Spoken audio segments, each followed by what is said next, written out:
आज हम भारत की मोबाइल मैन्युफैक्चरिंग की शानदार कहानी पर बात करने वाले हैं।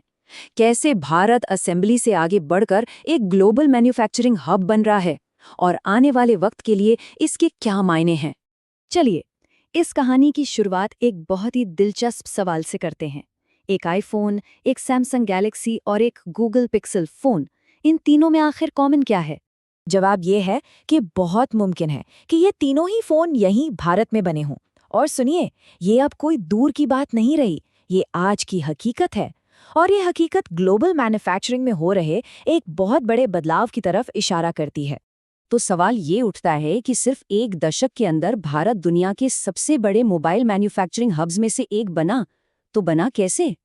आज इंडस्ट्री के सबसे बड़े नाम, फिर चाहे वो एप्पल हो, सैमसंग, गूगल या शॉमी, सब अपने सबसे ज़रूरी मॉडल्स भारत में बना रहे हैं। इससे न सिर्फ हमारे देश का इतना बड़ा बाजार कवर हो रहा है, बल्कि यहाँ से फ़ोन दुनिया भर में एक्सपोर्ट भी किए जा रहे हैं। तो समझिए, ये सिर्फ एक इंडस्ट्रियल शिफ्ट नहीं है, इसे एक मैन्युफैक्चरिंग रेनेसा यानी एक विनिर्माण पुनर्जागरण कहना गलत नहीं होगा, जो भारत की पूरी आर्थिक तस्वीर ही बदल रहा है।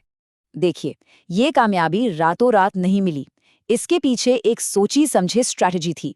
पहला कदम था सरकार की पॉलिसीज, जैसे PLI स्कीम, जिसमें ज्यादा प्रोडक्शन करने पर इंसेंटिव मिलते हैं, और फेज्ड मैन्युफैक्चरिंग प्रोग्राम, जिससे धीरे धीरे लोकल पार्ट्स का इस्तेमाल बढ़ता है। साथ में हमारे देश की अपनी बहुत बड़ी डिमांड, स्किल्ड वर्कफोर्स और दुनिया भर में एक्सपोर्ट करने का विजन, इन सब ने मिलकर ये कमाल किया है।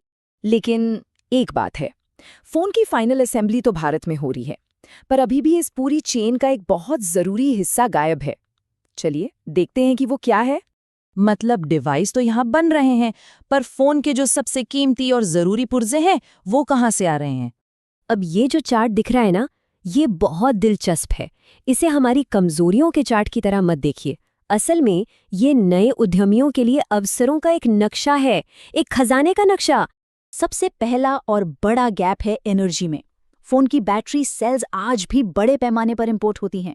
सोचिए, अगर यहीं पर बड़ी बड़ी गीगा फैक्ट्रीज लग जाएं, ये अपने आप में एक अरबों डॉलर की अपॉर्चुनिटी है। अगला गैप है फोन का दिमाग, यानी सेमीकंडक्टर्स और चिप्स। यहाँ भी भारत चिप डिजाइनिंग और एडवांस्ड पैकेजिंग का एक बड़ा हब बन सकता है। तो इन गैप्स को भरने का मतलब सिर्फ इंपोर्ट को कम करना नहीं है, इसका असली मकसद है एक मजबूत आत्मनिर्भर इकोसिस्टम बनाना। इसे ऐसे समझिए, जब फोन के मेन कंपोनेंट्स देश में ही बनने लगते हैं, तो एक चेन रिएक्शन शुरू हो जाता है। उन कंपोनेंट्स को बनाने वाले सप्लायर्स आते हैं, फिर टेस्टिंग सर्विसेज की ज़रूरत पड़ती है, और फिर डीप टेक R&D की मांग पैदा होती है। सब कुछ एक दूसरे से जुड़ा है। तो सबसे ज़रूरी सवाल पर आते हैं, इस पूरे इकोसिस्टम से नए स्टार्टअप्स के लिए कौन से ठोस एक्शन लेने लायक बिजनेस आइडियाज निकल कर आते हैं? पहला प्लेबुक उन टेक फाउंडर्स के लिए है जो अगली पीढ़ी के कस्टम चिप्स डिज़ाइन करने का सपना देखते हैं।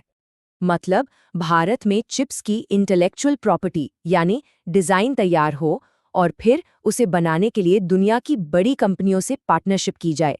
इसी को फैबलेस डिज़ाइन मॉडल कहते हैं। अच्छा, दूसरा प्लेबुक फोकस करता है स्मार्टफोन की आंखों पर, यानी कैमरा टेक्नोलॉजी पर। ये एक ऐसा एरिया है जहां सॉफ्टवेयर और हार्डवेयर दोनों में इनोवेशन की बहुत गुंजाइश है। यहाँ पर मौका है एडवांस्ड AI और बेहतरीन इंजीनियरिंग का इस्तेमाल करके और भी स्मार्ट कैमरा सिस्टम बनाने का। और इसका इकोनॉमी पे जो असर होता है वो तो कमाल का है। मोबाइल असेंबली में पैदा होने वाली हर एक नौकरी सप्लाई चेन में 30 और नौकरियों को सपोर्ट कर सकती है। 1 से 30। अब इन मौकों को हकीकत में बदलने के लिए फाउंडर्स और इन्वेस्टर्स दोनों को अपनी सोच में एक बड़ा बदलाव लाना होगा। ये बदलाव है पुरानी सोच से बाहर निकलने का। ये मानना छोड़ना होगा कि हम सिर्फ असेंबल कर सकते हैं, मेन पार्ट्स नहीं बना सकते। और नई सोच अपनानी होगी कि हम वो पार्ट्स और सिस्टम बनाएंगे जो आज दुनिया हमसे इंपोर्ट करेगी। ये सर्विस से प्रोडक्ट बनाने वाली मानसिकता का शिफ्ट है। और ये कोई हवाई बात नहीं है। इस बदलाव के लिए एक बिल्कुल साफ राष्ट्रीय रोड मैप भी है, जिसमें एक असेंबली वाले देश से एक डिज़ाइन और मैन्युफैक्चरिंग वाले देश बनने का पूरा प्लान शामिल है। आखिर में भारत की मोबाइल मैन्युफैक्चरिंग की ये कहानी सिर्फ फोन बनाने के बारे में नहीं है। ये एक पूरे औद्योगिक बदलाव की कहानी है। ये कहानी है नई नौकरियां बनाने की, इंपोर्ट पर निर्भरता कम करने की और टेक्नोलॉजी में दुनिया को लीड करने की। तो बुनियाद रखी जा चुकी है, मौके साफ नजर आ रहे हैं। अब सवाल बस ये है कि इस विशाल इकोसिस्टम का अगला बड़ा हिस्सा कौन बनाएगा। भारत के मैन्युफैक्चरिंग के अगले महान अध्याय को लिखने के लिए नई पीढ़ी के उद्यमियों का मंच पूरी तरह से तैयार है।